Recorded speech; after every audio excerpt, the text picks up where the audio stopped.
Okay, engine command override off. Engine arm off. 13 is in. We copy you down, Eagle. Listen, Tranquility Base here. The Eagle has landed. Roger, Tranquility. We copy you on the ground. You got a bunch of guys about to turn blue. We're breathing again. Thanks a lot. And we're getting a picture on the TV. There's a great deal of contrast in it, and currently it's upside down on our monitor, but we can make out a fair amount of detail. Okay, Neil, we can see you coming down the ladder now. Sunday, July 20th, 1969. Around the world, nearly 1 billion people watched this moment on television as the first man from Earth prepared to set foot upon the moon. At the foot of the ladder, the LEM footbeds are only depressed in the surface about 1 or 2 inches, although the surface appears to be very, very fine-grained as you get close to it. It's almost like a powder. Ground mass is very fine. I'm going to step off the LEM now. That's one small step for man, one giant leap for mankind. I believe that this nation should commit itself to achieving the goal before this decade is out of landing a man on the moon and returning him safely to the earth. All that we have accomplished in space, all that we may accomplish in days and years to come, we stand ready to share for the benefit of all mankind. As we explore the reaches of space, let us go to the new worlds together, not as new worlds to be conquered, but as a new adventure to be shared. Since the earliest time, man has imagined this moment, the moment when his fellow man would make the first journey to the moon. Now the time had come. In the 6th decade of the 20th century, the ancient dream was to become a reality.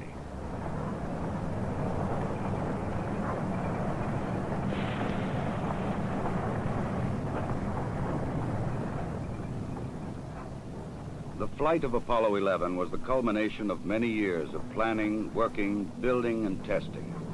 Thousands of people had contributed toward this day of accomplishment. The great Saturn V rocket and the complex Apollo spacecraft had been assembled together and moved to the launch pad. The equipment and techniques and personnel had been proved in earlier missions, and now they were ready. The astronauts chosen for this mission had flown it many times in ground-based simulators. They had all been in space before. They had trained carefully and well, and now they too were ready. Astronaut Michael Collins would pilot the Apollo Command Module.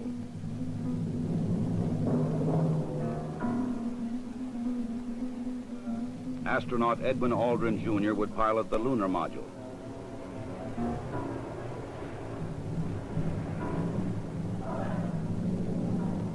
And astronaut Neil Armstrong would serve as mission commander. Armstrong would be the first man to step upon the moon.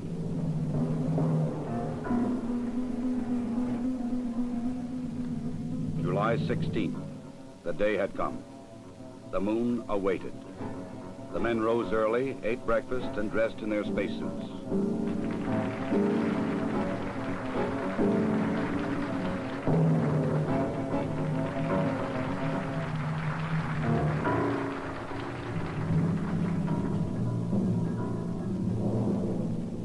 Other astronauts had made this journey to the launch pad, but never with such anticipation.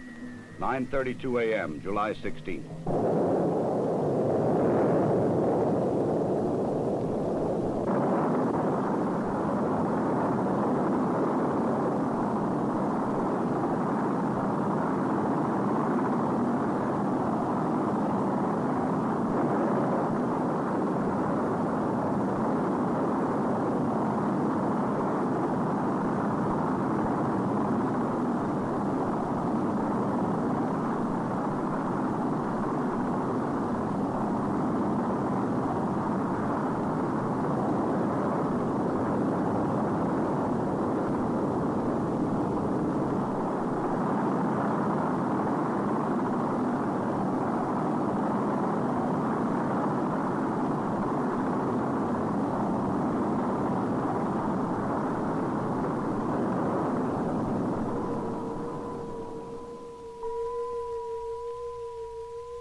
3 hours later, the Apollo Command Module moves forward to extract the lunar module from the third stage of the launch vehicle. Both are moving at more than 17,000 miles an hour. Docked together, they will sail 250,000 miles across the sea of space and into orbit around the Earth's nearest neighbor. Loud and clear now, Mike, and we understand that you are docked. During the 3-day journey to the moon, the astronauts kept busy. Checklists, navigation and observation, housekeeping.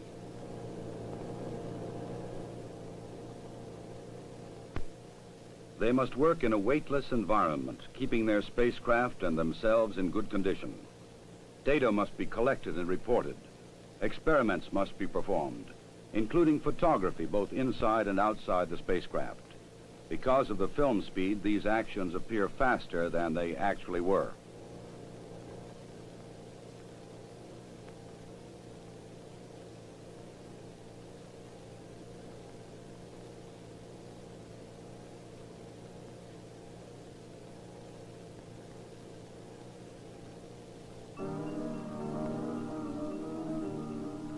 July 19th. Apollo 11 slows down and goes into orbit around the moon. The bright blue planet of Earth now lies 238,000 miles beyond the lunar horizon. Astronauts Armstrong and Aldrin, now in the lunar module, separate from the command module.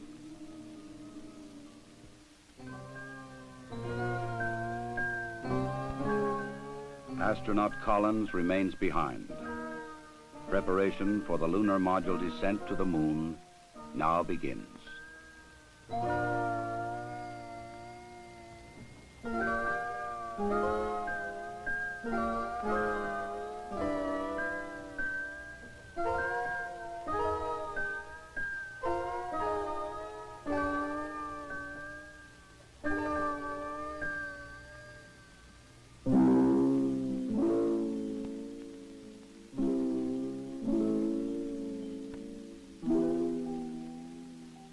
The command module assumes the new name, Columbia.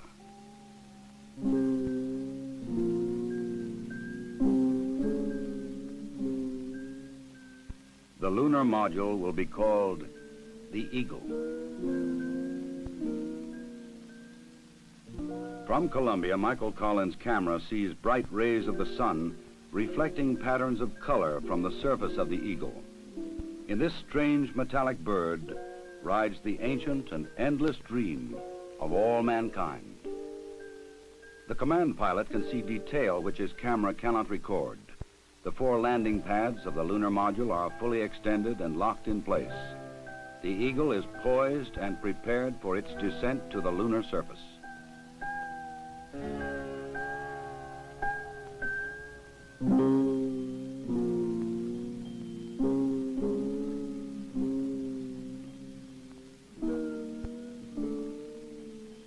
The moon landing craft rocket engine fires to slow it down and to place it on the pathway to the landing site in the Sea of Tranquility. There is tension and caution as the Eagle flies lower. Warning lights blink on as the computer tries to keep up with the demand for control data, but the status remains go. Eagle, we got you now. It's looking good, over. Roger, copy. Eagle Houston, after yaw round, angles, S-band pitch, -9er, yaw. Roger, you're a go to continue power descent. You're a go to continue power descent. Altitude now 21,000 feet, still looking very good. Velocity down now to 1,200 feet per second. You're looking great to us, Eagle. Give us a reading on the 1202 program alarm. Roger, we got you. We're going at alarm. Good radar data. We're now in the approach phase, everything looking good. Altitude 4,200. Houston, you're a go for landing, over. Roger, understand. Go for landing. 3,000 feet. Copy. Alarm. Altitude 1,600. 1,400 feet, still looking very good. 700 feet, 21 down. 33 degrees. 100 feet down at 19. 1201. 1201. Roger, 1201 alarm. We're go. Same type. We're go. Altitude, velocity light. 8.5 down. 220 feet. 13 forward. 11 forward, coming down nicely. 200 feet. 4.5 down. 5.5 down. 60 seconds. Lights on. 6. Down 2.5. Forward. Forward. That's 40 feet down 2.5. Picking up some dust. 4 forward. 4 forward. Drift into the right a little. Good. Okay. Contact light. Okay, engine stop. We copy you down, Eagle. Tranquility Base here. The Eagle has landed.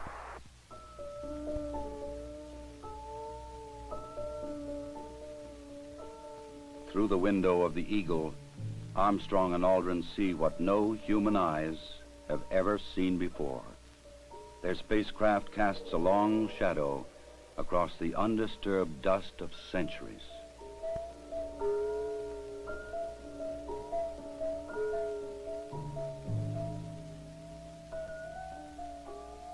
Seven hours after landing, after careful preparations for later ascent were completed, Armstrong opens the Eagle hatch and begins his climb down to the surface.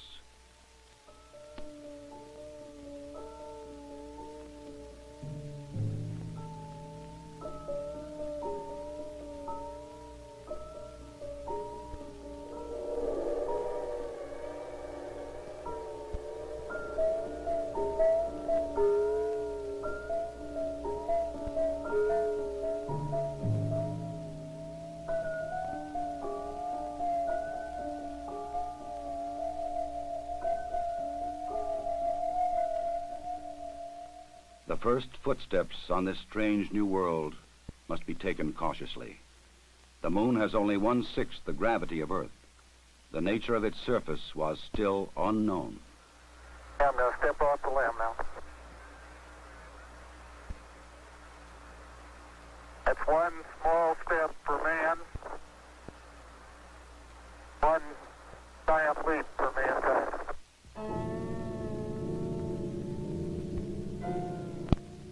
Once on the surface, Armstrong scoops up a small sample of lunar dust and rock, precaution against the possibility of an emergency takeoff.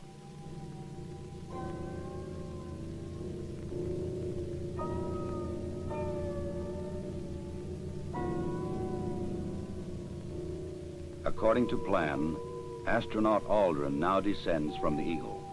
He and his equipment would weigh 383 pounds on Earth.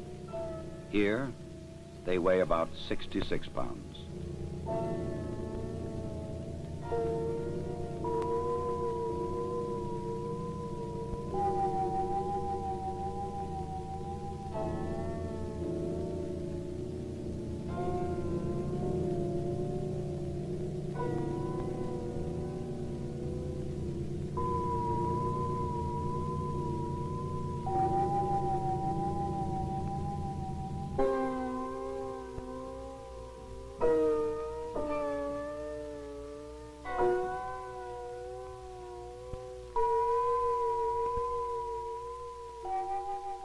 For a brief moment, the first men on the moon stand and look at the stark, lonely landscape around them, an experience which no one before them can share.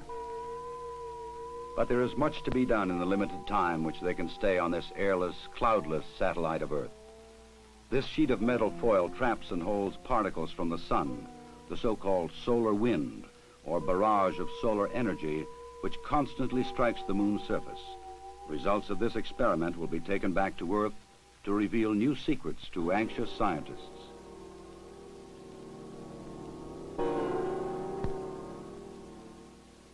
An American flag is left behind on the moon, together with medals honoring American and Soviet spacemen who lost their lives in earlier space tests, and a small disc carrying messages of goodwill from 73 nations on Earth.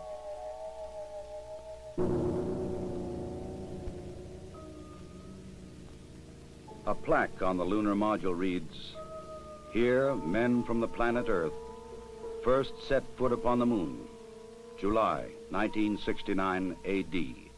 We came in peace for all mankind. Through a specially made television camera, viewers in many nations on Earth were able to watch the astronauts as they walked and worked on the moon. Despite the bulky spacesuits and the backpacks containing oxygen, temperature control, and communications equipment, the Apollo 11 crew found they could move easily about the surface.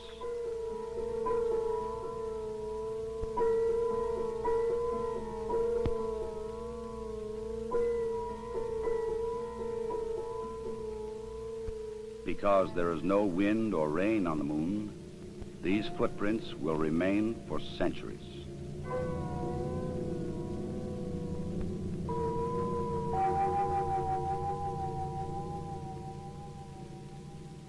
In addition to collecting rock and soil samples, the explorers leave behind a seismometer. This highly sensitive device would send back valuable information on external meteoroid impacts, as well as internal lunar movements.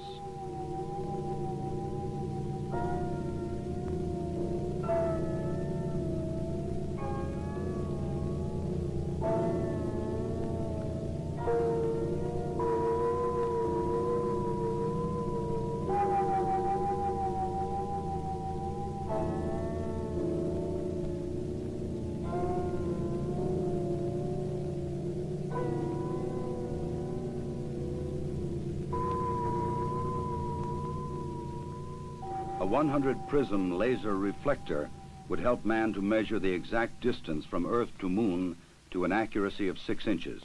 These were the first of many experiments which will be taken to the Moon to provide man continuing and increasing knowledge about the Moon and the vastness of space beyond. After 2 hours and 31 minutes, the first lunar explorers had completed their research on the Moon. A night of rest in the lunar module, countdown preparations, and they were ready to come home. Tranquility Base, Houston. Guidance recommendation is pings, and you're cleared for takeoff. Roger, understand. We're number 1 on the runway. 7, 6, 5, work stage, engine arm ascent.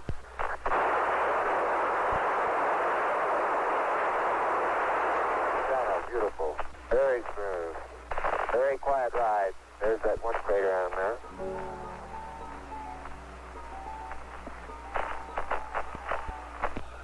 Feet high, 80 feet per second vertical rise.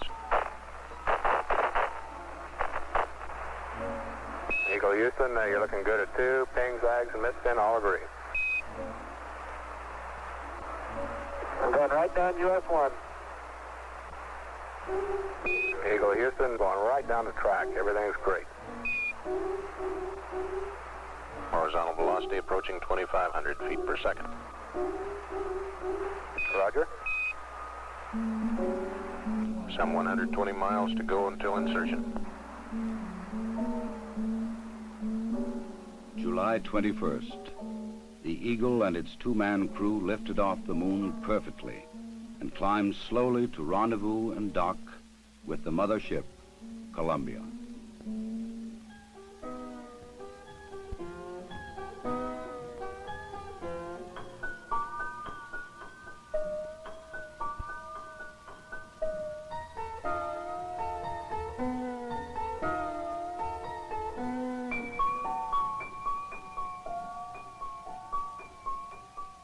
While Armstrong and Aldrin explored the Moon, astronaut Collins had kept a long and lonely vigil in the Columbia.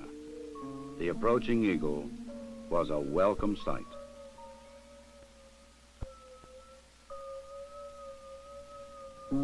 Later, the 3 men would share their reflections on this adventure with the world. I believe that from the early space flights, we demonstrated a potential to carry out this type of a mission. And again, it was a question of time until this would be accomplished. I think it's a technical triumph for this country to have said what it was going to do a number of years ago, and then, by golly, do it. The relative ease with which we were able to carry out our mission, which, of course, came after a very efficient and a logical sequence of flights, I think that this demonstrated that we were certainly on the right track when we took this commitment to go to the moon. I just see it as a beginning of a new age.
Once again, the bright blue planet of Earth rises over the lunar horizon. For those who had witnessed man's landing in the Sea of Tranquility, the moon would never again appear quite the same.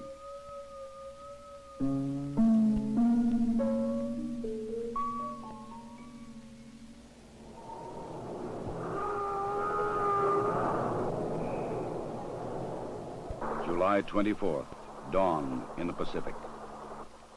Apollo blazes across the heavens, coming back to Earth at 25,000 miles an hour.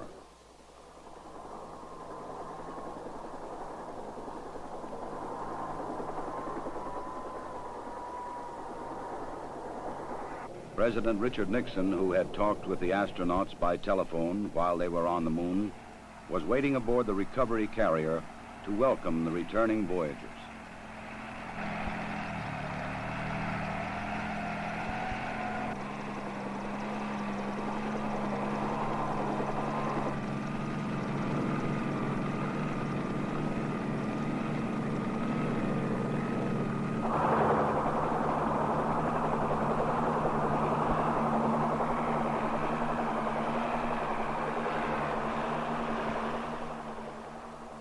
The president later expressed the nation's response to this historic mission.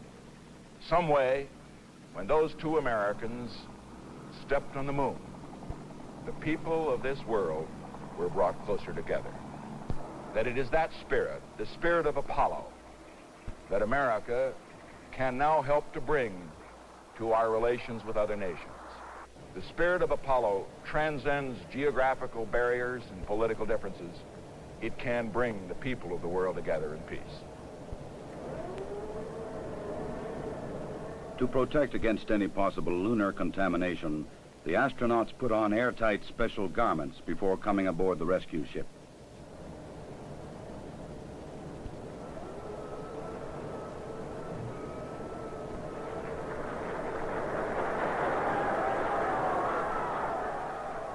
They transferred directly from the helicopter to a mobile quarantine van, in which they would be flown back to the Manned Spacecraft Center in Houston, Texas.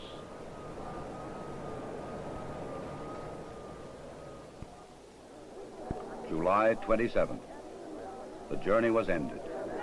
They were home again.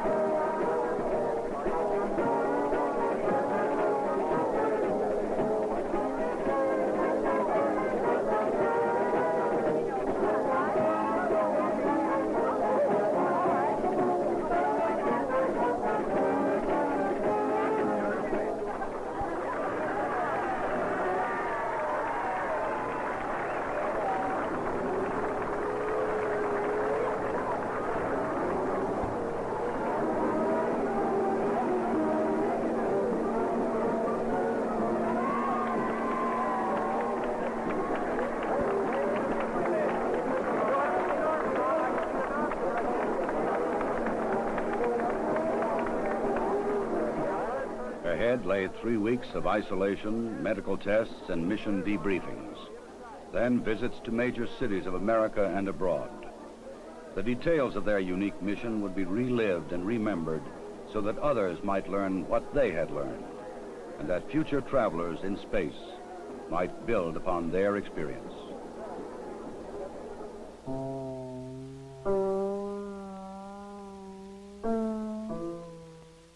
The rock and soil samples brought back would be examined and analyzed by scientists in many lands. They would reveal new insights into the origin and the age and the composition of the moon, and perhaps new knowledge of the Earth as well. Already experiments left on the moon were sending back revealing new information.